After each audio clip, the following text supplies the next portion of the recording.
Judgment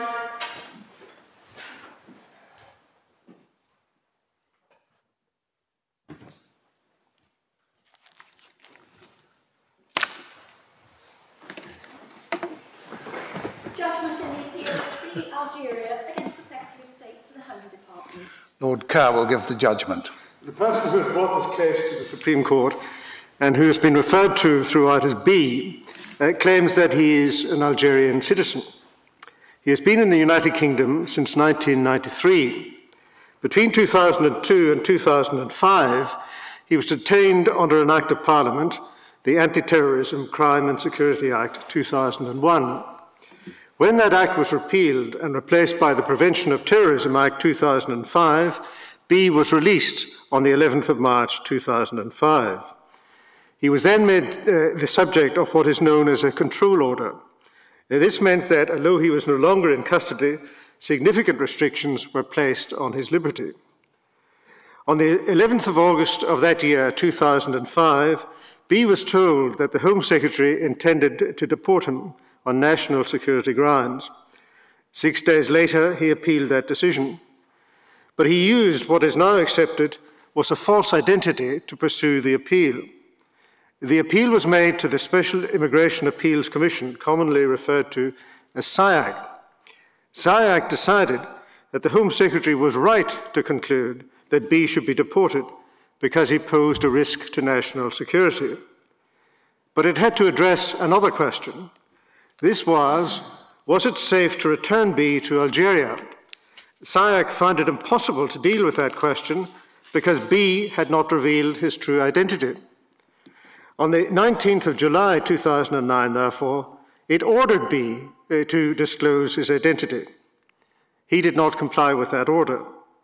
Various attempts were made to overcome his refusal to reveal who he was. These were unavailing. Eventually, on the 26th of November 2010, SIAC found that B was in contempt of the order that it had made on the 19th of July, and it sentenced him to 4 months' imprisonment. B appealed against SIAC's order on a number of grounds. Among these was the claim that if he was returned to prison, he would relapse into a psychotic condition from which he had previously suffered. SIAC concluded that this would not happen. The Court of Appeal decided that SIAC had been wrong to reach that conclusion because there was evidence from 2 psychiatrists that it was likely to occur. But the Court of Appeal also found that if it did occur, B would be transferred to hospital where his condition could be treated. It therefore decided that the 4 months prison sentence was appropriate. Sentencing for contempt of court can serve 2 purposes. The threat of a sentence of imprisonment can induce some to purge their contempt by, for instance, revealing the information that a court order commanded them to disclose. But a second purpose is to punish the person who has been guilty of contempt, even where there is no prospect that the contempt will be purged.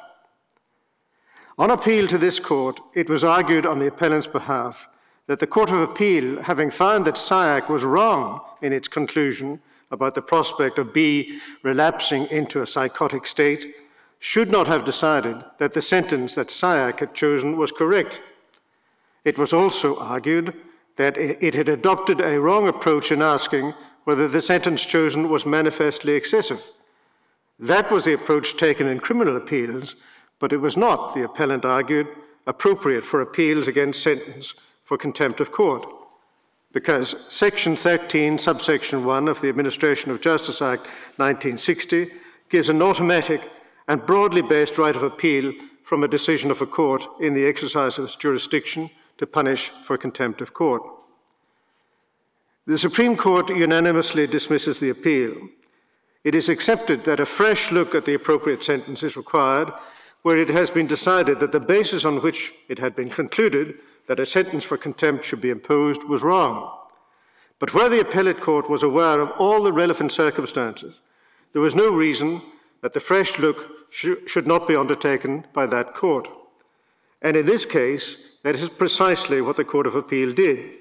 In deciding whether 4 months was a proper sentence, there was no reason that the Court of Appeal should shut its eyes to what SIAC had considered was the appropriate sentence. SIAC had chosen that sentence on the basis that it was the proper punishment for the contempt.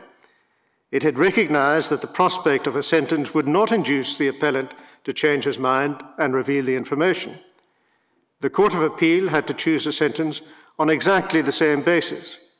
The need for punishment was the same in both instances, although SIAC had reached a wrong conclusion about the probable effect of imprisonment on the appellant.